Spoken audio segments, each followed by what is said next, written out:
What's up, everybody? It's late on Wednesday evening, but we're going to give you a special edition because we saw a very special movie. I'm John Marr.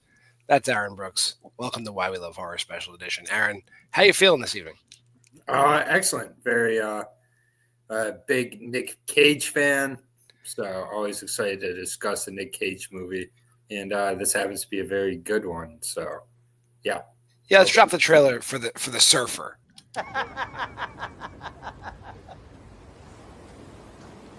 I told you to wait over the car park. I want my surfboard. Okay. I'm sure it's just a mix-up. Is it one of these? Dude, that's my board, and I want it back.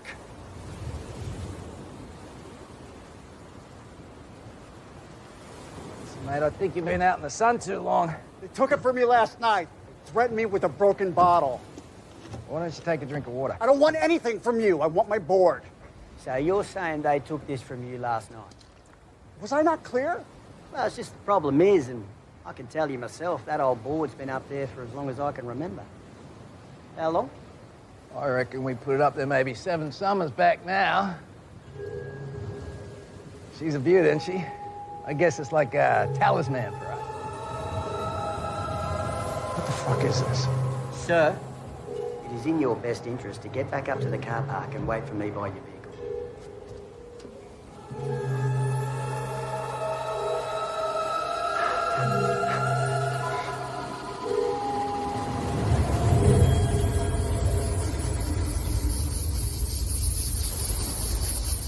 That is the Surfer. A few things up top. Oh, John, Aaron, why are you covering the Surfer on Why We Love Horror? It's close enough for me. This is definitely like a psychological thriller on some level. It's definitely akin to other movies we've reviewed. And the other thing I'll say up top is like, no, this is not like Mandy. It's not like that at all. But I'll kick it over to Aaron. Yeah. It's definitely psychological existential horror. So I don't think there's any sort of a controversy with regards to that. This is a really interesting kind of ode to like a 70s Australian like horror, like psychological horror movie, I would think. Kind of also reminded me of the Royal Hotel a little bit, and with regards to you're never going to want to go to Australia. It's kind of like Hostel of the Australia here in a way. Nicolas Cage plays a father because Nicolas Cage is ageless. He's just going to be in his 50s for 20, 30 years, whatever.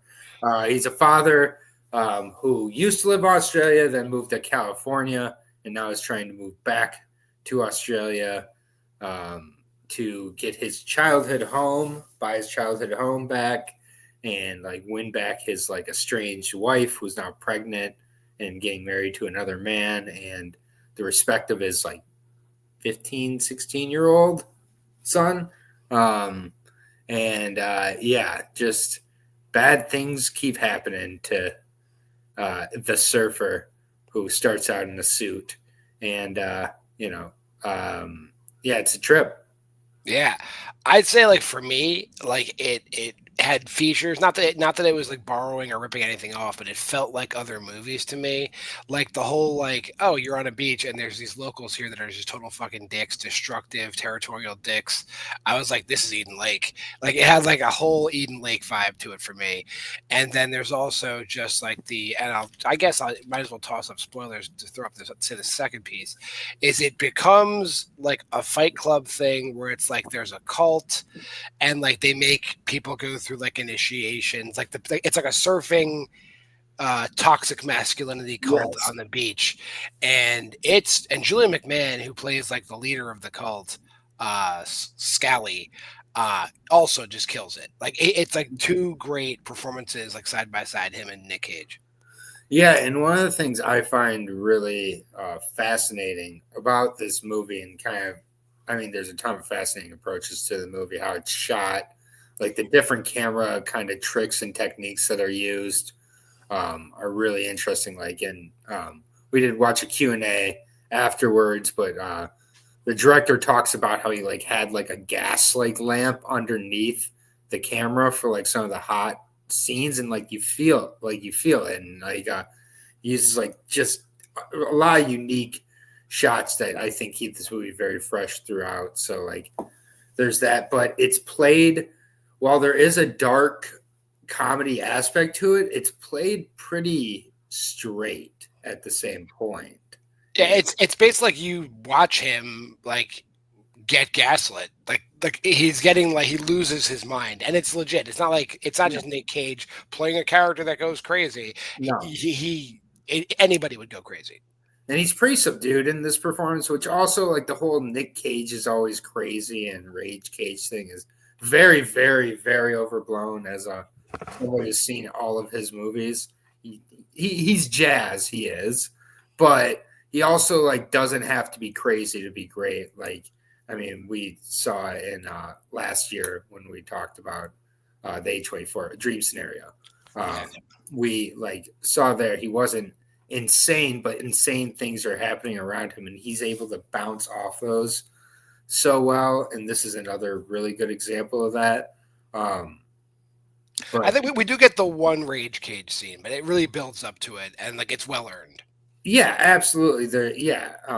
For sure. But like also, I just thought, this movie just top to bottom, it's it's shot in a way where it almost looks like it's like in Technicolor. Like it really and I think that was on purpose. And yeah, it gets pretty scary as well. I mean, like he's losing his mind throughout this movie.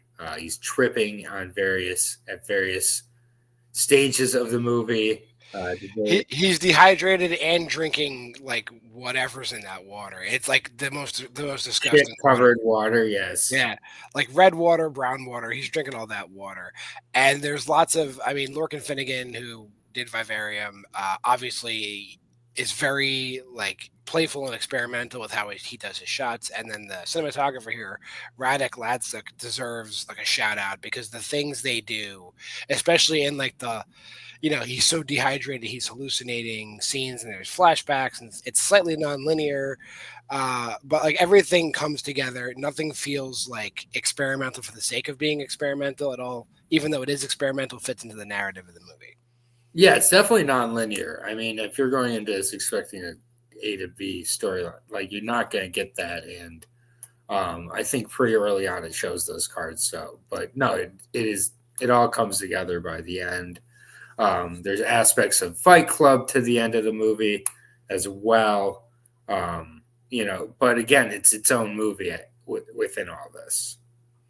Yeah, and I would say like we get I don't even think they are villains. I mean, like I guess from their perspective, they're the good guys, but they are villains, and like just the way they're presented as just like this like feral, masculine, like just hard-ons, just like running rampant for the sake of preserving their community. I guess like they're insular people. Sure. They're dicks, though. I mean, with the French dudes, the French people as well. Like they're just horrible. Yeah, they are. They also killed that poor man's dog. They did do that. There's no dogs killed in the movie. It's just a story that is told. So for animal lovers, you don't see any violence against that. There's violence against a rat in this movie. That's about it. There's definitely violence against a rat. Yes. All the other animals are safe.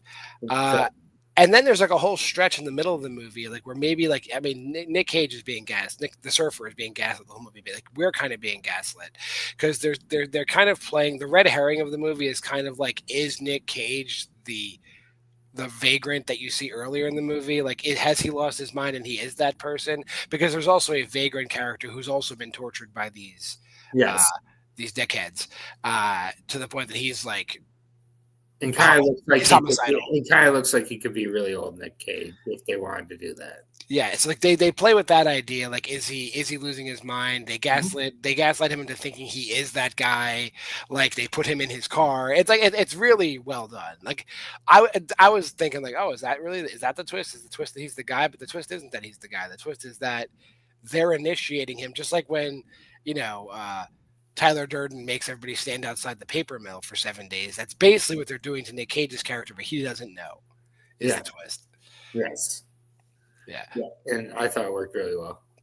Yeah, and then and there's practical effects. There's like every horrible thing that could happen to him. He gets coffee thrown on him, birds are shitting on him. There's there's flies, real flies, just buzzing all over people all the time. I guess the fauna of Australia is its own character in the movie, and it's Australia. It's a constant it feels like a threatening environment. Yeah, and this movie just feels very, not that I'm Australian, but this movie feels Australian. In just the dialogue of the characters, like half of the slang that's thrown around, I'm like, I understand it by the context it's being said in, but I don't know what was just said almost. It's just very authentic.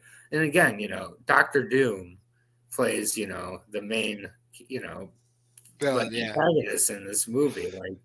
Dr. Doom and Nicolas Cage together. Can't really hate on that. And he plays it so cool because he never really loses his shit. He has a army of psychopaths, yes, sociopaths. I'm sorry, underneath him, and he's just the cool cult leader the whole time. Kind of reminded me of Point Break.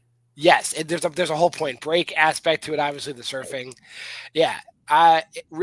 Well done, top to bottom. I would say. Yeah. My only pet peeve, which I said to Aaron, is the vagrant character lives in the parking lot, but he disappears for half the movie, and it's weird because Nick Cage is living in his car, but the guy never comes back. That's my only problem with the movie. I don't know where the fuck that guy went, but he comes back at the end. Yeah, it all works out. It was part of adding to ambiguity, I would think, but yeah.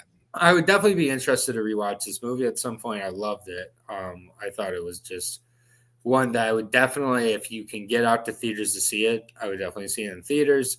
While we spoiled some aspects of it, I don't think we've spoiled nearly. The ride itself, we can't spoil. We can't. It's great. Yeah, and again, this for me is top 10 Nick Cage movie all time. So that's high praise. Almost 100 movies. I've seen them all. This is right up there. So I love it. All right, we'll drop that down. We'll get to these ratings. I think everybody knows what they're going to be. I'll go first. Like I said, only minor plot nitpicks by me, and I think I think this is the kind of movie I would come back to and just love. I think it'll probably hit 5 if I watch it a ton of times, but I'm at 4.5 currently. Yeah. That's it. And there are practical effects, I guess, because there's no CGI or anything in this movie, and all the practical effects for what they're worth hit. There's bloody fights. There's Nick Cage stepping on glass and getting fucked up. Everything happens to this guy in this movie. So definitely check it out. Aaron?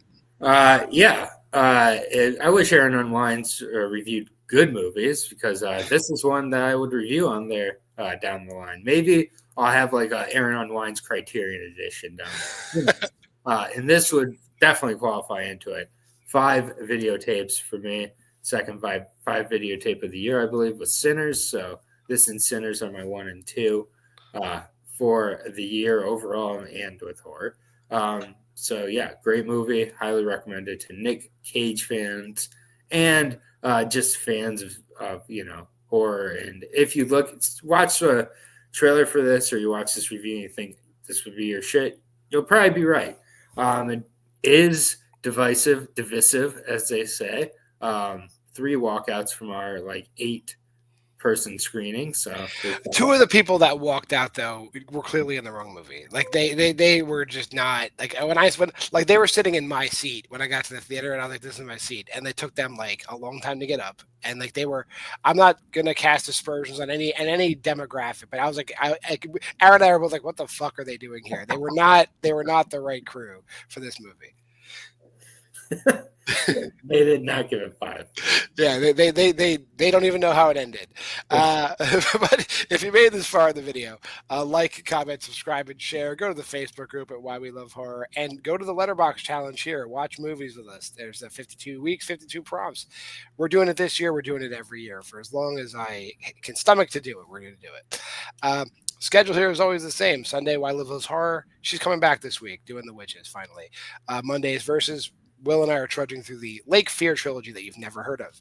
And Wednesday, Aaron's doing Aaron Unwinds. Thursday, Why We Love Horror, which will drop tomorrow. We're doing Until Dawn with a special guest.